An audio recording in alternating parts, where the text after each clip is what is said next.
লাইলাতুল কদরে যে নামাজ আমরা পড়ি, এই নামাজের নিয়ত কি করব, কোন সূরা দিয়ে এই লাইলাতুল কদরের নামাজ পড়ব? সূরা কদর কি পড়তেই হবে? বেজর রাতে কদর তালাশের জন্য আমি দাঁড়িয়ে গেছি, সাদ্দা মেয়েদারাহ, নবীজি নিজের কোমর বেঁধে ফেলতেন। ওয়া আইকাযা আহলাহু, পরিবারকে তিনি জাগিয়ে দিতেন। তাহলে এই রাতগুলো দাবি রাখে জাগ্রত হওয়ার, এই রাতগুলো দাবি রাখে আল্লাহর কাছে শেষ একেবারে রোনাজারি করার, শেষ আকুতি মিনতি পেশ করার একটা দাবি রাখে। এই সময়টা এত গুরুত্বপূর্ণ, দুরাকাত করে নামাজ পড়ে আল্লাহর কাছে চাইতে থাকেন। এই নামাজের জন্য কোনো নিয়ত করা লাগবে না, নির্দিষ্ট কোনো সূরা লাগবে না।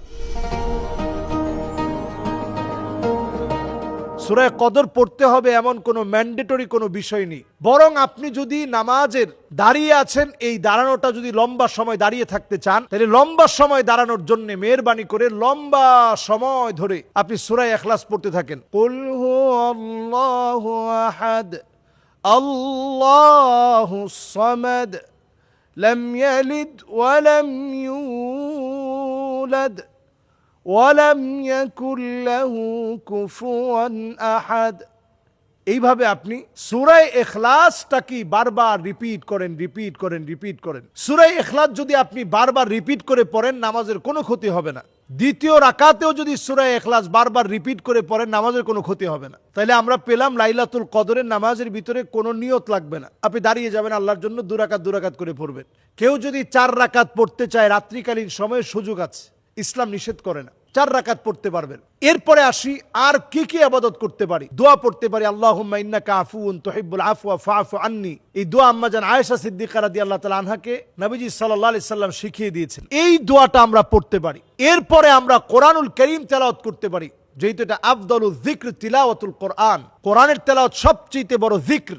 এজন্য আমরা কোরআন তেলাওয়াত করতে পারি। কোরআন তেলাওয়াত আমরা করতে পারি। এই সময় কোরআন তেলাওয়াত করুন, কোরআনুল কারীম পড়েন, যত বেশি পারেন, যে সূরাগুলো মুখস্থ আছে সেগুলা পড়েন। এরপর আমরা যে আমল করতে পারি, যেই তো কদরের রাত, অত্যন্ত গুরুত্বপূর্ণ রজনী, আপনি দান করলে এটার সওয়াব তো আপনার 1000 মাসের চাইতে বেশি হবে, 1000 মাসের চাইতে বেশি হবে। যেই তো আপনি এই সময়ে অন্তত আপনি কিছু টাকা, যেটা আপনি যাকাতের জন্য রেখে দিয়েছিলেন, সাদাকাতুল ফিতরের জন্য রেখে দিয়েছেন, এগুলো আপনি লাইলাতুল কদরে অন্তত মানুষকে ইনশিওর করেন যে ভাই আপনার টাকাটা আমার কাছে আছে, হাদিয়াটা আপনাকে পৌঁছায় দিব, যাকাত দিব এটা বলতে হয় না মুখে, আপনার টাকাটা আপনাকে পৌঁছে দিব, এটা বলে আপনি তার জন্য আলাদা করে রাখেন, আপনি সওয়াবের অন্তর্ভুক্ত হবেন। এরপর এই শেষ দশকে প্রতিনিয়ত আল্লাহর কাছে দোয়া একটা বিষয় বলবেন যে আল্লাহ, কত মানুষকে আপনি মাফ করে দিয়েছেন, আল্লাহ আমারে আপনি বঞ্চিত করে দিয়েন না। মান হুরিমা খায়রাহা ফাকাদ হুরিম।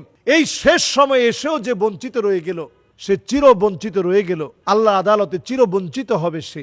এজন্য এই শেষ সময়ে একটু কান্নাকাটি করেন, আল্লাহর কাছে ফরিয়াদ করেন, আল্লাহর কাছে চাওয়ার চেষ্টা করেন।